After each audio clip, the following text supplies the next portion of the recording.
बिस्मिल्लाहिर्रहमानिर्रहीम, अस्सलाम वालेकुम नाज़रीन। आप यूट्यूब चैनल देख रहे हैं, मैं इमरान खान हूँ। इमरान खान की बहनों की उनसे मुलाकात बहुत इंपॉर्टेंट है, जो मुलाकात कल सुबह होने जा रही है। मंगल वाले दिन मुलाकात होती है। अलीमा खान साहिबा को मौका नहीं मिल रहा, लेकिन दो बहनों को मुलाकात का मौका मिलता है, नौरीन खानम साहिबा और उस्मा खानम साहिबा। इन दोनों को मुलाकात का मौका मिल जाता है। अब दो चीज़ें ऐसी हैं जो इन्हें इमरान खान के सामने रखनी है, और दो चीज़ें ऐसी हैं जिन पे पार्टी इस वक्त तकसीम का शिकार है और पार्टी के अंदर एक अजीबोगरीब सूरत हाल बनी हुई है। देखें, जो दो चीज़ें हैं वो क्या हैं वो मैं आपको भी बता देता हूँ। और मेरी अभी पाकिस्तान तहरीक इंसाफ के बड़े इंपॉर्टेंट लोग जो इमरान खान साहब से मिलते रहे, उन लोगों से मेरी बात हुई है। मैं नाम नहीं ले सकता, मैं नाम लूँगा उनके लिए प्रॉब्लम हो जाएगी, क्योंकि इस वक्त वहाँ पर एक जंग लगी हुई है। तो मुझे मेरे सोर्स ने यह बताया कि वो दो चीज़ें कौन सी हैं जो इमरान खान के सामने 100% रखी जाएंगी, और अगर इसके पीछे एस्टेब्लिशमेंट है तो फिर कल इमरान खान साहब की उनकी बहनों से मुलाकात रोकी जाएगी, कोशिश की जाएगी। लेकिन चले मैं आपको ये बता देता हूँ कि इमरान खान साहब की बहनों की मुलाकात में कौन सी दो चीज़ें होनी है उसके ऊपर बाद में आते हैं। लेकिन पहले ये देखें, आपके कुछ लोग पाकिस्तान तहरीक इंसाफ के सोशल मीडिया पे इल्ज़ाम लगा रहे हैं कि इस वक्त ये सोशल मीडिया हुकूमत के खिलाफ तहरीक चलाने की बजाय पाकिस्तान तहरीक इंसाफ के अंदर जो है वो इख्तलाफात पैदा हो रहे हैं, या वो पाकिस्तान तहरीक इंसाफ के लोगों के ऊपर तनकीद कर रहा है। आप सिर्फ 48 घंटे पीछे चले जाएं, सब कुछ नॉर्मल चल रहा था, हर चीज़ नॉर्मल थी। पाकिस्तान तहरीक इंसाफ का सोशल मीडिया पूरी कंपेन चला रहा था आने वाली तहरीक के लिए, तहरीक का मोमेंटम बन रहा था। बलूचिस्तान में दो बहुत बड़े एहतजाज हुए, लोग निकले इमरान खान से यकजहती के लिए। सिंध के अंदर हुआ, आज़ाद कश्मीर के अंदर हुआ, लाहौर में हो रहा था, रावलपिंडी में हो रहा था, खैबर पख्तूनख्वा में हो रहा था। तो मोमेंटम बन रहा था, खबरें वो आ रही थी, और पूरा का पूरा सोशल मीडिया उसका फोकस ये था कि मौजूदा जाली हुकूमत के खिलाफ वो अपनी तहरीक को खड़ा करें, जो इमरान खान साहब ने कही है 5 अगस्त तक। लेकिन अचानक से एक एक्टिविटी होती है और अली अमीन गंडापुर साहब पहुंच जाते हैं मिर्जा अफरीदी के फार्म पे लाहौर में, और वहां पे वो 90 डेज का जिक्र भी कर देते हैं। और तीसरा, कोर कमेटी को इसके बारे में पहले पता ही नहीं था कि ये लाहौर जाना भी है। इन्होंने ये एंड टाइम पे इनको पहले बताया गया, और आलिया हमजा के बकौल उन्होंने कहा जी मैं इनका इस्तकबाल करना चाहती हूं, लेकिन उन्हें मना कर दिया गया आपने इस्तकबाल नहीं करना। लेकिन बाद में उन्हें किया गया कि आप वापसी पे इस्तकबाल कर दीजिएगा। तो वापसी पे तो इस्तकबाल नहीं होता ना, अलविदा होता है। बहरहाल ये लाहौर जाना बड़ा अच्छा फैसला था, क्योंकि पाकिस्तान तहरीक इंसाफ जो है उसके बारे में तासुर बन रहा था कि ये जो कर सकती है खैबर पख्तूनख्वा में कर सकती है, पंजाब में इनके लिए बहुत मुश्किल है। तो बड़ा बोल्ड और अच्छा फैसला था कि लाहौर आ जाते, और लाहौर आने का फैसला जिन लोगों ने किया, ये अडियाला जेल जाने का फैसला भी कर सकते थे। ये भी एक तनकीद सोशल मीडिया पे जायज़ हो रही है। लेकिन चले लाहौर आए, ठीक हुआ। लेकिन मिर्जा अफरीदी के फार्म पे आने से एक कंट्रोवर्सी पैदा हो गई। अब मामला यह था कि पाकिस्तान की मिलिट्री एस्टेब्लिशमेंट कैसे ये गवारा कर सकती है कि लाहौर में पाकिस्तान तहरीक इंसाफ आए और तहरीक इंसाफ अपनी मर्जी से अपना प्रोग्राम करे। तो मिर्जा अफरीदी काबिल कबूल आदमी है, तो वहां पर जो है वो प्रोग्राम हो गया, सिंपल इज दैट। और उसके बाद 90 डेज जो अली अमीन गंडापुर साहब ने बीच में डाले, उसकी वजह से प्रॉब्लम क्रिएट हो गया। अब ये है जी कुल मिला के जो इस वक्त प्रॉब्लम पाकिस्तान तहरीक इंसाफ के अंदर बने हुए हैं। अब इनमें एक जो 90 डेज वाला मामला है उसमें क्लैरिफिकेशन अली अमीन गंडापुर की भी आ गई है, और उसके अंदर जो पार्टी के रहनुमा हैं, सेक्रेटरी जनरल वगैरह, उन्होंने भी एक क्लैरिफिकेशन दी है मीडिया से रब्ता करके। एक तो उन्होंने ये कहा अली अमीन ने कि जी मैंने अपने आप को डेडलाइन दी है, इमरान खान साहब ने जो 5 अगस्त का टाइम दिया हुआ है उस पर तहरीक चलेगी, और उसके ऊपर वही होगा जो इमरान खान साहब कहेंगे। लेकिन ये जो 90 डेज हैं ये मैंने अपने लिए दिए हैं कि अगर इन 90 डेज में मैं इमरान खान को नहीं छुड़वा सका तो मैं फिर सियासत छोड़ दूंगा, मैं अपना फैसला करके चला जाऊं। ये अली अमीन गंडापुर साहब ने अपने आप को टाइम दिया। बड़ी अच्छी बात है कि इससे पहले वो डेडलाइन दूसरों को देते थे, अब उन्होंने अपने आप को डेडलाइन दे दी है कि अगर बतौर अली अमीन गंडापुर मैं इमरान खान को रिहाई ना दिला सका 90 डेज में तो फिर मैं सियासत छोड़ दूंगा। ये उनका अपना एक डिसीजन है, और उन्होंने कहा जी इसको ऐसे देखा जाए, इमरान खान साहब के स्टेटमेंट के साथ इसको कंट्रोवर्शियल आप ना बनाएं। दूसरा, जहां तक मामला है ना मिर्जा अफरीदी का, यहां पे देखें 1 दर्जन के करीब ऐसे पाकिस्तान तहरीक इंसाफ के लोग हैं जो ये दावा करते हैं कि उन्हें इमरान खान साहब ने जेल से पैगाम भिजवाया कि वो सेनेटर बनेंगे। यानी बहुत सारे लोग हैं, अगर आप इनको गिनना शुरू करें तो ये 10 से ज्यादा बन जाते हैं जिन्होंने इलेक्शन लड़ना है सेनेट का। अब एक बात आप ध्यान में रखें कि पाकिस्तान तहरीक इंसाफ का टिकट जारी नहीं होना, सिर्फ हमायत जारी होनी है। सुप्रीम कोर्ट ऑफ पाकिस्तान के फैसले के बाद ये एक आज़ाद जमात है, ये आज़ाद एमपी है सारे, ये कहीं पे भी वोट डाल सकते हैं। वैसे भी अब सेनेट के इलेक्शन में सीक्रेट बैलेटिंग है, जो एमपीए चाहे जहां चाहे वोट डाल दे। अब मामला यह है कि टिकट तो इन्होंने जारी करना नहीं है, कागजात नामजदगी जमा हो चुके हैं, इलेक्शन जो है वो करीब आ रहा है, और जितने लोगों ने कागजात नामजदगी जमा करवाए वो सारे ये कहते हैं कि जेल से इमरान खान साहब ने पैगाम भेजा था मेरे लिए कि मैंने सेनेट का इलेक्शन लड़ना है। अब दो ही बातें हो सकती है ना, या तो जेल से आने वाले लोग झूठ बोल रहे हैं, या इमरान खान साहब ने मुख्तलिफ औकात में मुख्तलिफ लोगों के नाम ले लिए और वो नाम बढ़ते बढ़ते 10 से ज्यादा हो गए। अब सारे उम्मीद लगा के बैठे, तो ऐसे में कंफ्यूजन पैदा हो गई है। सबको लगता है कि उन्हें बनना चाहिए। कुछ लोग कहते हैं मिर्जा अफरीदी ने चंदा वंदा काफी दिया है, उसको बनना चाहिए। लेकिन चंदा कहां खर्च हुआ? वो कहते हैं चंदा खर्च हुआ जब पाकिस्तान तहरीक इंसाफ के इमरान खान साहब के केसेस चल रहे थे तो वकला को पैसे दिए। वकीलों से बात करो, वो कहते जी हमने पैसे ही नहीं लिए। फैमिली से बात करो, वो कहते जी पैसे हमने दिए। गंडापुर साहब कहते हैं कि उन्होंने जमीनें बेच के पैसे दिए। तो हर बंदे ने अपनी अपनी कहानी बताई हुई है कि पैसे यहां से आए, यहां से, तो एक्चुअली फिर पैसे गए कहां पे, ये समझ नहीं आ रही। दो नाम है नाजरीन ऐसे जो पैसे वाले लोग हैं सेनेट के इस मुकाबले में। एक का नाम फैजुर रहमान है और एक का नाम मिर्जा अफरीदी है। ये दो लोग हैं जो सरमाए के बलबूते के ऊपर सेनेटर बन सकते हैं। इनके पास सरमाया बहुत ज्यादा, पैसा बहुत ज्यादा है, फैजुर रहमान साहब और मिर्जा अफरीदी साहब। मिर्जा अफरीदी साहब का मैंने नाम लिया तो आपको पता है बहुत सारे लोगों को तकलीफ हुई, होनी भी थी। मिर्जा साहब को खुद भी अच्छा नहीं लगा होगा। मेरी उनसे कोई जाती लड़ाई नहीं है, मामला मिर्जा साहब का नहीं, मामला पाकिस्तान तहरीक इंसाफ का है। अगर ये पार्टी कहती है कि ये इनकलाब लाना चाहती है, अगर ये पार्टी कहती है कि ये गरीब आदमी की पार्टी है और ये एक तब्दीली लेकर आना चाहती है, तो फिर ये पार्टी इनकलाब के नाम के ऊपर सरमाएदारों को टिकट नहीं दे सकती, जिन्होंने वो टाइम इंजॉय करते हुए गुजारा हो जो टाइम आम आदमी ने जेलों में गुजारा और तकलीफें बर्दाश्त की, लीडर समेत सबने। तो ये फिर कंट्राडिक्शन वहां पे है। मिर्जा अफरीदी साहब का पूरा हक है कि वो सेनेटर बने, और बिल्कुल उन्हें पूरा हक है। उनके पास अगर पैसे हैं और वो इलेक्शन लड़ना भी चाहते हैं तो पैसे भाई उनको अल्लाह ताला ने दिए, वो जाने उनके पैसे जाने। लेकिन मेरा मानना यह है कि पाकिस्तान तहरीक इंसाफ वो अगर कुछ और कहती है और टिकट कहीं और देती है तो ये कंट्राडिक्शन है। तो बतौर सहाफी मुझे ये बात बतानी पड़ेगी। फैजुर रहमान साहब के पास भी बहुत पैसे। फैजुर रहमान साहब के मामले में क्योंकि मैंने इनके नाम की निशानदेही की है, तो एक मूंछों वाला आदमी जो अली अमीन गंडापुर नहीं है, वो अभी आपको थोड़े दिनों में मेरे पे भड़कता हुआ नजर आएगा। और मैं आपको पहले इसलिए बता रहा हूं कि जब वो भड़केगा तो आपने ये क्लिप निकाल के दिखाना है कि फैजुर रहमान का नाम लेने पर इस आदमी को कितना गुस्सा चढ़ा और ये मैदान में आ गया। क्योंकि वो आदमी फैजुर रहमान के लिए बड़ा कोशिश कर रहा था, बड़ा जोर लगा रहा था कि इन्हें सेनेटर बनाया जाए। तो ये दो सरमायादार हैं बीच में। बाकी 8-10 लोग जो हैं वो पाकिस्तान तहरीक इंसाफ के अपने हैं और वो वर्कर हैं, पुराने लोग हैं, वो भी कोशिश कर रहे हैं कि वो बन जाएं। और मुराद सईद के लिए बड़ी मुश्किलात हैं और उन्हें सेनेटर बनता हुआ नहीं देखना चाहती पाकिस्तान की एस्टेब्लिशमेंट। और इमरान खान साहब की प्रायोरिटी नंबर 1 के ऊपर मुराद सईद ही है।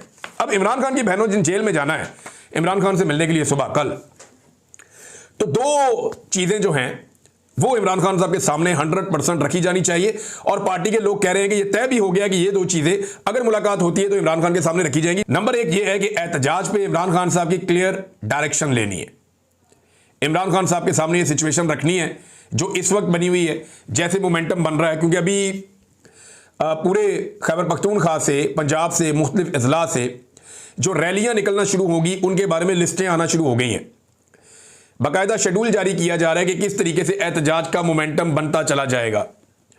और ये जो मोमेंटम एहतजाज का बनता चला जाएगा, इसके अंदर पाकिस्तान तहरीक इंसाफ के जितने रीजनल सदूर हैं या मुख्तलिफ इलाकों के अंदर जो जिम्मेदारान हैं वो अपनी अपनी लिस्टें जमा करवा रहे हैं। कुछ जुनैद अकबर साहब ने कुछ शाया भी की हैं, कुछ जारी की हैं, कुछ और लोगों ने जारी की हैं।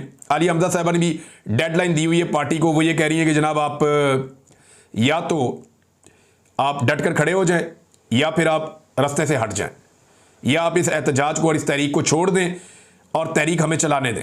और वहाँ पे उन्होंने आलिया हमजा साहबा ने बड़ा सख्त क्राइटेरिया बनाया हुआ है कि जनाब हम इकट्ठे होंगे, अब एहतजाज करेंगे, फाइनली जो है वो अब एक तहरीक चलानी पड़ेगी। ये उनका आलिया हमजा साहबा का एक बड़ा टेस्ट है। दूसरा, उन पर तनकीद भी हो रही है शेख वक्कास अकरम की ऑडियो लीक करने के मामले पर कि शेख वक्कास अकरम ने एक बात अगर उनके साथ की तो वो ऑडियो लीक नहीं होनी चाहिए थी। तो उन पे पार्टी में तनकीद भी हो रही है। मेरे ख्याल में पार्टी के अंदर जो बातचीत होती है उसको इस तरह से अगर लीक करेंगे तो ये तो फिर बेशुमार चीज़ें जो है ना, याद है आपको मरियम नवाज की भी लीक हो जाती थी ऑडियोज़, परवेज रशीद के साथ बात कर रही है, किसी और के साथ बात कर रही है, शहबाज शरीफ के साथ, या इधर उधर वो लीक हो जाती थी। तो यहाँ पे ये लीक होने के ऊपर पार्टी के कुछ लोग जो हैं वो ब्लेम कर रहे हैं आलिया हमजा को कि ये नहीं होना चाहिए था। दूसरी चीज जो इमरान खान साहब के सामने रखी जाएगी वो ये है कि सेनेट के उम्मीदवार कौन कौन है। हतमी फहरिस्त आप जमा कराएं।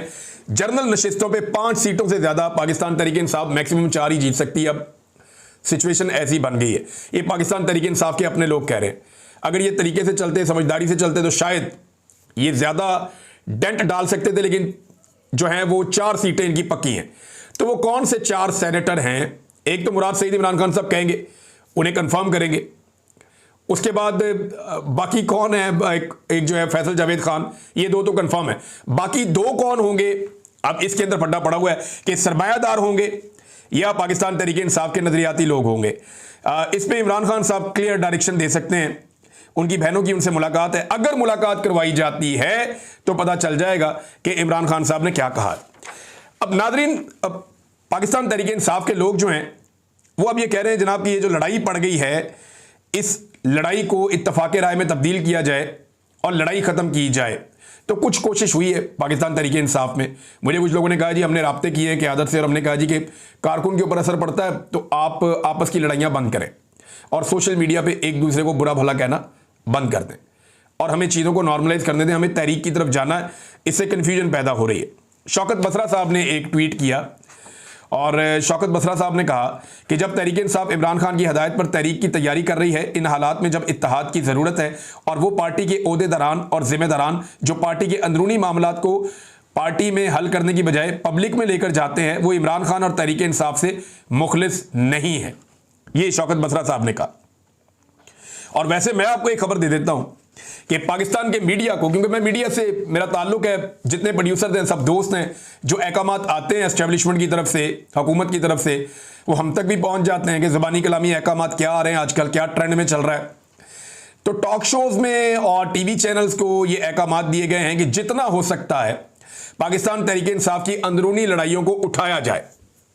यानी आप गवर्नेंस पे बात ना करें, चीनी पे बात ना करें, महंगाई पे बात ना करें, आप किसी चीज़ पे बात ना करें, करप्शन पे आप बात ना करें, आप इमरान खान की तहरीक पे बात ना करें, आप जो जुल्म और ज्यादती हो रही है उसके ऊपर बात ना करें, सेनेट के इलेक्शन भी छोड़, आपने बात करनी है पाकिस्तान तहरीक इंसाफ के अंदर जो इख्तलाफात पैदा हो गए हैं उन इख्तलाफात के ऊपर आपने टॉक शोज करने कि आलिया हमजा ने ये कह दिया, शेख वक्कास ने ये कह दिया। और ये मौका पाकिस्तान तहरीक इंसाफ ने खुद दिया। अगर पाकिस्तान तहरीक इंसाफ ये मौका ना देती या गंडापुर साहब वहां पे उस फार्म हाउस पे ना पहुंचते तो ये मामला वहीं खत्म हो जाता, ये शुरू ही ना होता। लेकिन अब क्योंकि ये चल पड़ा है और शुरू हो गया है तो पाकिस्तान तहरीक इंसाफ को इसे खत्म करना पड़ेगा। तो हिकमत अमली तो ये है हुकूमत की और एस्टेब्लिशमेंट की कि पीटीआई के अंदर जो लड़ाई जैसी एक कैफियत पैदा हुई इसको हवा दी जाए। अली अमीन साहब ने अपना बयान खुद ही डिनाई कर दिया 90 डेज वाला, तो ये बड़ी अच्छी बात है और पार्टी के बाकी लोगों ने भी ये कह दिया है। नाजरीन, मरियम नवाज के 2 स्टेटमेंट सामने आए, ये बड़े अजीबोगरीब स्टेटमेंट हैं और मैं हैरान हो रहा था ये स्टेटमेंट्स पढ़ के। एक तो मरियम नवाज साहबा कहती है जी उन्हें शो ऑफ बिल्कुल पसंद नहीं है, कि मुझे जनाब शो ऑफ बिल्कुल पसंद नहीं है। मरियम नवाज ने इस बात का दावा किया। और दूसरा उन्होंने कहा जी कि मुझे अल्लाह ताला ने और अवाम ने वजीर आला की कुर्सी पर बैठाया और ताकत मेरे हाथ में है। एक तो आपकी जो सीट है वो तो जाली है, फार्म 47 के ऊपर आप महर शराफत से इलेक्शन हार गई थी। और दूसरी बात यह है कि आपको अवाम ने इस ताकत पे नहीं बिठाया, आपको इस कुर्सी पे नहीं बिठाया और अल्लाह रब्बुल इज़्ज़त ने भी आपको इस कुर्सी पे नहीं बिठाया। लोगों ने आपको मुस्तरद किया था, आपको पाकिस्तान की मिलिट्री एस्टेब्लिशमेंट ने, और वो रास्ता आपको आता है जिसके बारे में आपने कहा था, उसने आपको इस कुर्सी के ऊपर बैठा दिया। सिंपल ये है। इस तरह तो तारीख में बड़े बड़े जालिम हुक्मरान बैठे गुजरे हैं, बहुत जालिम हुक्मरान, और वो यही कहते रहे कि उन्हें अल्लाह ताला ने यह मनसब दिया। पाकिस्तान में जो चारों डिक्टेटर्स आए वो भी यही कहते थे, यजीद भी यही कहता था और सारे लोग यही कहते रहे हैं हमेशा से। जितने जालिम हुक्मरान आए उन सब ने यही कहा कि हमें तो अल्लाह ने इस मनसब पे बैठाया, वो ना चाहता तो हम यहां ना बैठते। तो हमारा रब तो ढील देता है, रब का तो एक कायदा एक कुलिया है कि वो ढील देता है, और वो ऐसा लगता है कि शायद ढील दे रहा है। आप मिलिट्री एस्टेब्लिशमेंट से और उनके जरिए से जूते पॉलिश कर करके इस सीट पर आकर बैठी हैं और अवाम ने तो आपको बिल्कुल वोट नहीं दिया। अवाम पे इतना बड़ा इल्ज़ाम आप मत लगाइए। साथ ही मरियम नवाज ने कहा जी कि मुझे शो ऑफ बिल्कुल पसंद नहीं है, शोखी मारना बिल्कुल पसंद नहीं है, अपना नाम उछालना या ये करना बिल्कुल पसंद नहीं है। और डाला कल्चर के मैं खिलाफ हूं। अब मरियम नवाज जितनी गाड़ियां लेके ट्रैवल करती है, कोई वज़ीर आला इतनी गाड़ियां लेके ट्रैवल नहीं करता। पिछले दिनों इनके अपने एक सहाफ़ी ने खबर दी हुई थी कि मरियम नवाज ने पूछा कि मेरी गाड़ियां ज़्यादा थी या फलाने की गाड़ियां ज़्यादा थी, प्रोटोकॉल किसका अच्छा था। तो प्रोटोकॉल का तो इतना दिमाग के अंदर इनके खुन्नास है, ये सिर्फ मरी का चक्कर लगा के आते हैं तो लोग खड़े होकर गाड़ियां गिन रहे होते हैं, 30 गाड़ियां 32 गाड़ियां, ऐसे करके तो लोग इनकी गाड़ियां गिनते हैं। फिर ये कहते हैं करप्शन का पैसा आता तो बहुत तेजी के साथ है, लेकिन बीमारियों पे लगता है या नुकसानात पे लगता है। तो बीमारियां सारी किसको हैं? हमने पाकिस्तान की तारीख में किसी आदमी को इतना, किसी सियासी लीडर को इतना बीमार नहीं देखा जितना हमने मियां नवाज शरीफ, शहबाज शरीफ और इनकी बीमारियां सुनी है। जब भी ये बेचारे मुश्किल में आते हैं, इनकी बीमारियों की लिस्टें इतनी लंबी होती हैं कि आप पढ़ के हैरान हो जाते हैं। उन बीमारियों के कौम ने नाम भी नहीं सुने जो बीमारियां इनको लग जाती हैं। तो ये अपने घर के मरियम नवाज साहबा जो है वो मसाइल बता रही हैं कि जब करप्शन का पैसा घर में आता है तो फिर बीमारियों पे लगता है और मुश्किलात आती हैं। दूसरा, मरियम नवाज साहबा ने जो कहा ना, मुझे शो ऑफ बिल्कुल पसंद नहीं है। और पंजाब के सारे मनसूबों के नाम अपने और अपने बाप के नाम पे रख दिए तो शो ऑफ पसंद नहीं है, ये कैसे हो सकता है? यानी 2700 मनसूबे एक सहाफ़ी के बकौल इन्होंने अपने और अपने वालिद के नाम के ऊपर रख दिए और ये कह रही है मुझे शो ऑफ पसंद नहीं है। और वही लैट्रीनों के ऊपर इन लोगों ने अपनी फोटो लगा दी, इनको शो ऑफ पसंद नहीं है। कचरा उठाने वाली गाड़ियों पे अपनी फोटोज लगा दी, शो ऑफ पसंद नहीं है। हर जगह पे जहां थोड़ी सी खाली जगह देखते हैं अपना मुंह चिपका देते हैं और इन्हें शो ऑफ पसंद नहीं है। मैं हैरान होता हूं कि इनको ये लिखकर कौन देता है। लिखने वाले को समझना चाहिए कि वो उनकी शक्ल के साथ और उनके जो काम है, उनके साथ जो कारहाय नुमायां वो सरंजाम दे रही हैं, उनके साथ ये बात मैच करती है या नहीं करती। नादरीन, एक और बड़ी डेवलपमेंट हुई है पाकिस्तान में और ये डेवलपमेंट है FC फ्रंटियर कोर, इसको फेडरल फोर्स बना दिया गया है। इसका नोटिफिकेशन मैंने देखा है और ये ऑर्डर जारी कर दिया गया। इसके पीछे जो रीजंस हैं वो बड़े हसास हैं। बाद लोग ये समझेंगे कि पॉलिटिकल फोर्स को कुचलने के लिए या लोगों को मारने कूटने के लिए, नहीं, इसके पीछे बड़े हसास रीजंस हैं। अब क्योंकि हमें खबर देते हुए ये भी देखना होता है कि पाकिस्तान को किसी किस्म का नुकसान ना हो, लेकिन मैं आपको ये बता रहा हूं कि इसके पीछे रीजंस बड़े हसास हैं। पाकिस्तान बड़े हसास दौर से गुजर रहा है। पाकिस्तान की एस्टेब्लिशमेंट को होश के नाखून लेने चाहिए और जिस वजह से उन्हें यह करना पड़ा है ना, उन्हें देखना चाहिए कि वजह क्यों पैदा हुई। हालात बहुत खराब हैं। पूरा खैबर पख्तूनख्वा का कबायली इलाका या बलूचिस्तान का कबायली इलाका इस वक्त वो सारे एक आवाज के साथ खड़े हैं कि हम कोई ऑपरेशन नहीं होने देंगे, हमारे ऊपर जबरदस्ती नया ऑपरेशन मुसल्लत ना किया जाए। और फाटा को वापस लेने की बातें हो रही हैं, वहां पे खुदा ना खास्ता हालात बहुत खराब हो जाएंगे अगर एक और आईनी तरमीम के जरिए ज्यादती की गई तो नाज़रीन, ये है जनाब FC को जो है वो एक बड़ी खबर है। अब इसके बीच में क्या है, सारी चीज़ें जो हैं वो पब्लिक करने के लिए नहीं होती, लेकिन एक चीज़ मैं आपको बता दूं कि इस्लामाबाद में जो चीज़ पब्लिक की गई है वो बहुत हैरान कुन है। 2 हाथ लगाए ऐसे, उन हाथों के अंदर जो है वो बॉल्स पकड़ा दिए। पता नहीं डिज़ाइन बनाने वाला क्या साबित करना चाह रहा था। लोगों ने अजीबोगरीब किस्म के इसके मतलब निकाल लिए कि बहुत बड़े बड़े 2 हाथ हैं, उन्होंने 2 गेंद पकड़े हुए हैं। लोगों ने इसके ऊपर बड़े मजाक उड़ाए, बड़े मीम्स बनाए। लोगों ने वो सनाउल्लाह मस्ती खेल जो है उनका एक स्टेटमेंट था कौमी असम्बली में, वो निकाल के लगा दिया। बड़ा मायूब स्टेटमेंट था उनका। तो वो 2 हाथ जो हैं वो एक सिंबल बन गए इस्लामाबाद में और फिर फटाफट उनके ऊपर जो है छुपाने के लिए कपड़ा डाल दिया इंतजामिया ने। अब पता नहीं उन हाथों का क्या करना है, उन हाथों को कलम किया जाएगा या वो हाथ मौजूद रहेंगे। बहरहाल एक सिंबॉलिक वैल्यू तो है बहुत बड़ी इन हाथों की और बॉल जो है वो हाथों के अंदर वो अभी उसके ऊपर कपड़ा डाल दिया गया फिलहाल इस वक्त तक के लिए। नाज़रीन, एक और खबर है और वो खबर है इंटरनेशनल फेडरेशन ऑफ जर्नलिस्ट। इन्होंने चीफ जस्टिस ऑफ पाकिस्तान को खत लिखकर पीका एक्ट के हवाले से तशवीश का इजहार किया कि सहाफ़ियों को निशाना बनाया जा रहा है, आज़ादी इज़हार राय को कुचला जा रहा है और याया अफरीदी साहब को इन्होंने खत लिख दिया है। चीफ जस्टिस के लिखे गए खत की कॉपी वज़ीर आज़म, chief justice Islamabad high court और सदर PFUJ को भी भिजवाई गई है। इंटरनेशनल फेडरेशन ऑफ जर्नलिस्ट ने अपने खत में कहा कि पाकिस्तान में सहाफ़ियों को पेशा वराना फ़राइज़ की अंजामदही में बढ़ते खतरात का सामना है। सहाफ़ियों को पीका कानून के तहत मुकदमात, हरासानी और धमकियों का सामना है। पाकिस्तान ने इंटरनेशनल लेबर ऑर्गेनाइजेशन और अक़वाम मुत्तहिदा के कन्वेंशन पर दस्तखत कर रखे हैं, लेकिन यहां पर ज़्यादती हो रही है और जो केसेस रिपोर्ट हुए वो सारे उन्होंने उसके अंदर बताए भी हैं। लेकिन पाकिस्तान में सुनता कौन है? आप जितने मर्जी खत लिखें, जो मर्जी करें, इंसानी हकूक़ की पामालियाँ पाकिस्तान में चल रही हैं। ना पिछले चीफ जस्टिस ने कुछ किया, ना ये वाले चीफ जस्टिस से कोई उम्मीद है। लेकिन यह है कि उम्मीद छूटी नहीं है, क्योंकि लोगों ने दिल नहीं छोड़ा। एक दिन आएगा कि लोग अपनी आज़ादी हासिल करेंगे और इंसानी हकूक़ की पामालियाँ बंद होंगी, आज़ादी इज़हार राय होगा, पाकिस्तान के अंदर जमहूरी इक़्तिदार होंगी, पाकिस्तान में लोगों के मैंडेट का एहतराम किया जाएगा और इदारे अपनी हुदूद में वापस जाएंगे। एक वक्त आएगा, जल्दी हो सकता है, देर से हो सकता है, लेकिन यही हमारी मंजिल है। अब तक के लिए इतना ही। अपना ख्याल रखिएगा, अपने इस चैनल का भी। अल्लाह हाफ़िज़।